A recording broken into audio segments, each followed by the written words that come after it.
I asked Terrence to sing Bridge Over Troubled Waters because I believe that that is the role that we, as spiritual beings, are being asked to play at this time in our world. You know, this powerful song was written in the spring of 1969.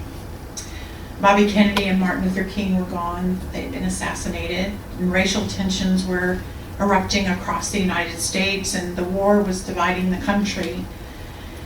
So what was a sensitive singer-songwriter like Paul Simon to do but kind of dig deep within himself for some words of solace? And it's told that he was gazing out across the East River from the window of his New York apartment, and he sang the opening lines he had had for over a week. When you're weary, feeling small, when tears are in your eyes, I will dry them all. And after that promising start to the song, there was only the sound of silence. It was actually an old gospel album that he was listening to where the lead singer started scatting, and he said, I will be your bridge over deep water. And that sparked Paul Simon to pen the rest of the song. It turned out to be Simon and Garfunkel's biggest hit, and it swept the Grammys in 1971. It's a song that we're all familiar with, and its message is so universal. So I wanted him to sing it this morning to kind of set this talk up, because we all understand the concept of being weary and feeling small, and we know how powerful it can be when someone shows up to wipe our tears and comfort us. And we've all had the experience of someone kind of laying down as a bridge over our own personal troubled waters, haven't we? So I think we can also relate to the milieu in which the song was written. You know, when I was only 5 in 1969, but I'm very aware of how troubled the waters were around my family, and the troubled waters that the country was in at this time. And our worldly waters are very troubled right now too. And so before I go any further, I want to explain the analogy of water. So I'll turn to dream study. If you are familiar with dream study, water is often viewed symbolically as a symbol of your emotional state. So if you are having a body of water in your dream and you describe that body of water, it may be a window into looking at how your emotions are about kind of whatever the dream was symbolizing too, what you're processing in your life. So for example, if the body of water in your dream and you describe it as kind of smooth and tranquil, perhaps you are settled emotionally with this, whatever the situation is symbolized in your dream. Or if the water is rushing by in your dream at like a torrential river, you might think that something's moving too fast. You might feel anxious that something's moving too fast. Or if an ocean is tumultuous in your dream, perhaps you're overwhelmed or there's just so much going on. So pay attention to water as it shows up in your dreams and see if you can get any insights into your emotions that way. But anyway, I believe many of us are experiencing these troubled waters emotionally right now. And so many of us are feeling weary and small, and pain is all around, as the song says. You know, it seems that everywhere we turn there's conflict, and our feelings are at the surface of our experiences so often. So I think we can agree that in our current political experience there's a vast disagreement, and we have a hard time finding common ground. Everyone's trying to persuade those who see things differently as they do, and it leaves most people just kind of feeling exhausted and alienated from those with opposing views. And people feel strongly about their affiliations, and the water can get very troubled around these kinds of conversations. And in the social unrest that we are witnessing, we can see conflict occurring between neighbors and neighborhoods that are nearby to each other in these shared communities, and there's great disagreement about how do we address these things. How do we address the underlying issues that are causing so many people to show up on the streets, and it leaves many people kind of feeling bewildered and unsure of what to do, and emotions run so high and frustrations leave our waters unsettled in those topics too. And with the pandemic, you know, we're being exposed to widespread fear. Even if we aren't personally afraid, we certainly know people who are remaining very afraid. And we've received so much confusing information, and we have a hard time finding reliable sources that everyone can agree on. You know, we are mourning and grieving so many lost experiences, and we feel so far away from people and places that we love as we kind of stay close to home. And yeah, the water's just troubled. And those things aren't even touching on the personal stuff we've got going on. You know, just sum it up. There just is so much troubled water to bridge in our everyday lives right now. And it may cause you to wonder, am I really up for all of this bridge building? But let us never forget that we are spiritual beings. We know that we are inextricably connected to spirit and to each other. And we are loved unconditionally.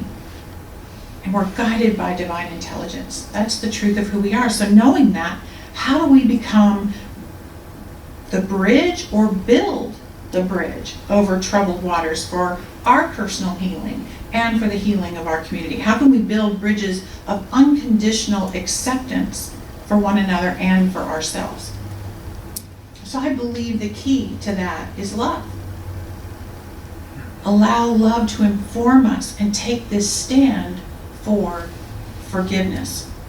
See, we've learned as a human race that forgiveness is healing, and therefore many, many cultures around the world do healing and forgiveness work together as a community, and with good reason. So I was reading this Harvard Medical School study about forgiveness and healing, and they found that those are two things are inseparable. That having non-forgiveness in your heart or holding a grudge actually increases the toxins in your emotional system, but also in your physical system. And if we can find a way to forgive, our mental health improves, and so does our physical health. We know that. So people who are unwilling to forgive have greater depression and anxiety and weaker immune systems. So the bottom line in that research is that you can't have forgiveness, you can't do your forgiveness work without experiencing a sense of healing. And the flip is true. You cannot heal without forgiveness as a part of it. They are inseparable. Forgiveness releases stress. And this is not new information. In 1927, Ernest Holmes wrote this as one of his key spiritual principles. He said, "We believe the ultimate goal of life to be a complete freedom from all discord of every nature, and that this goal is sure to be attained by all." Freedom from discord of every nature? Really? He was not kidding. The ultimate goal of life is complete freedom from discord of any nature, a healing of our minds, of any sense of disruption. You know, in other words, inner peace. That is the goal. That is the ultimate goal. My talk title today is Give as Before. Give as Before. I chose that title because I've heard it interpreted that the word forgive means to give as before. Meaning that when I truly forgive, my life energy flows in love and generosity toward everyone as before whatever incident or situation that caused me to start withholding my love and generosity. Give as before. So maybe this is a call for us to give as before all of 2020 happened. You know, maybe it's a call to give as before realizing friends and family members voted differently than we did. Maybe it's a call to give as before we got hurt by whoever it was a couple of years ago. Maybe it's a call to give as before a neighbor complained to the landlord about something about the lease. Or maybe it's a call to give as before we got financially afraid of the future. Or maybe it's a call to give as before we had a diagnosis. Give as before. What speaks to your own life here? What would happen if you were to set aside the real or imagined injury and behaved as you did before? What would happen if you were to return to the love that was the original source of the connection or relationship or situation in the first place? Because see, here's what happens. We start off in most situations with our energy wide open, don't we? Think about your first day of work, or the beginning of a relationship, or a new friendship. Your energy's all just wide open and flowing. Our love and our trust and our affection and our generosity just flows out freely. You know, we show up in this new situation all full of excitement and possibility, and it's all good, and we bring our energy and our vitality to this new person, this new situation, right? And then we realize that our out spigot, you know, we're just wide open, we're flowing, we're so there. But what happens is our humanness shows up, or perhaps the humanity of someone else shows up, and we get hurt, and we get disappointed. The waters of the situation or relationship get troubled. We can relate to that, right? And what do? We stop our flow. We don't feel like we can trust, so we withdraw. We tear down whatever bridge we had built up to that point, whatever bridge was being crossed. We stop it, and we stop giving, we stop showing up authentically, we stop trusting. Now, their social pressure might be there to stay, right? To stay in relationships or the job or the situation or whatever, but our true selves are protected and withdrawn. And chances are we've stopped listening, and we've stopped really caring about the situation, stopped communicating. So if you were to take a single relationship in your life or a situation in your life and open yourself up to be willing to listen or hear what's being said with an open mind and an open heart, what kind of bridge could be built? What's the worst thing that could happen? What's the best possible outcome you could think of? All of these troubled waters all around us are begging us to bridge them and give as before. But if I was to read your minds behind those masks, I bet there's at least some of you who are worrying about the other party, right? Well, what if I open my heart, but they don't open their heart? What if I forgive and move on and they just kind of stay stuck in the hurt? That's just a risk I don't want to take, Reverend Laine. I just don't want to do it. You know, some of you might be thinking, but what they did is simply unforgivable. You know, I will never forgive. And guess what? That's your choice. That's absolutely your choice. However, not forgiving, I love this saying, not forgiving is like drinking the poison and hoping the other person will die. Releasing the old situation and the people involved in the situation is the only way to heal and stop that flow of poison. But all of this is an inside job. Forgiveness is an inside job. It's an essential spiritual practice, and it is an essential part of healing ourselves. And the only person we can work on is ourselves, right? But in doing so, we contribute to the collective consciousness. We are one. When we do our work, we raise the ability of the entire community to do the transformational work being called forth in these current times. Forgiveness, this is another way I define it. Forgiveness is the understanding that the past could not and should not have been different. The past could not and should not have been different. Have I truly stepped into that big truth? Have I accepted the reality that everything has happened exactly as it should have for me to be in this current moment? Non-forgiveness leaves us stuck in the past. It leaves us stuck on the other side of this washed out bridge. Holding on to any situation that happened before today is keeping us beholden to a former version of ourselves. Yeah, I might have been hurt by something back then, but is that who I am today? I might have reacted in the moment as I did, but if I had to do it all over again, would I react the same? Haven't I grown a bit since then? Hasn't the other person?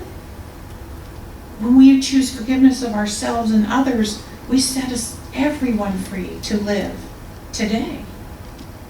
And we especially set ourselves free to make a new choice today. And when we choose forgiveness, we lay down the first plank in the bridge, and we can build on that decision.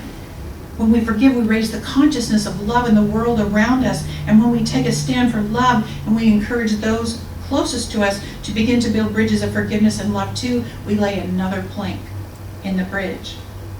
And it all begins inside of ourselves. You did the very best job you could do on any given day, and so did everyone else. That self-compassion and compassion for others is the only way to strengthen the connections that remain between you and anyone else. The self-compassion and compassion for others lays another plank in the bridge. Unconditional love is a part of the great divine consciousness, a part of the power in the universe that lives as each of us. And when you combine your consciousness with that of another or a group of others, it strengthens and grows even more powerful. Another plank in the bridge. There are people all over the world who are praying for peace and healing, and there are just as many people building bridges in so many situations that could just use a little bit more love and compassion. These people are showing up to help heal themselves and others through the power of this unconditional love. Let us join them. You know, as you know, we've closed so many of our services around here with the peace song. And that second stanza is so important. Let there be peace on earth. And the second one is, and let it begin with me. That is the only place your peace can begin, is with you. And once you are at peace with yourself, it's in your power to start building bridges, start laying those planks. So as a spiritual teacher, I'm going to constantly touch on the subject of forgiveness, because the power of that practice in and of itself brings healing, and the availability of healing is there when we practice forgiveness. There's no substitute for forgiveness. There simply isn't. So let's be bridge builders. Let's give as before. Let's not fear these troubled waters that we're in, because we're standing beside each other. We're always knowing the highest and best for each other as we wipe away the tears that we feel when we're small. In this community, may we always have a plank in our hands, just ready to lay it down. May we notice each other's troubled waters and not look away. And if darkness falls, may we comfort each other. So I'd like to close with a poem for our day. It says this: this does not feel like a normal day. My heart is uncertain where the blood should go. My hand does not know where steadiness lies. The railing seems to have vanished. My foot does not discern the next step ahead. I feel lost in the chaos I sense all around. Surrounded by others, I'm somehow alone, sorting through the options that lead to places unseen. Faith is my comfort. I know who I am. Clouds are temporary and light will prevail. Love is not out there somewhere. It is within and always present. Today is a normal day. They always are. Regardless about how I feel, my heart continues to beat. My hand reaches anyway. My foot moves forward. I am not lost and alone. I never was. Will you join me in our one sentence affirmation? In my faith, I build bridges over these troubled waters, and as I forgive, I heal. And so it is. So it is.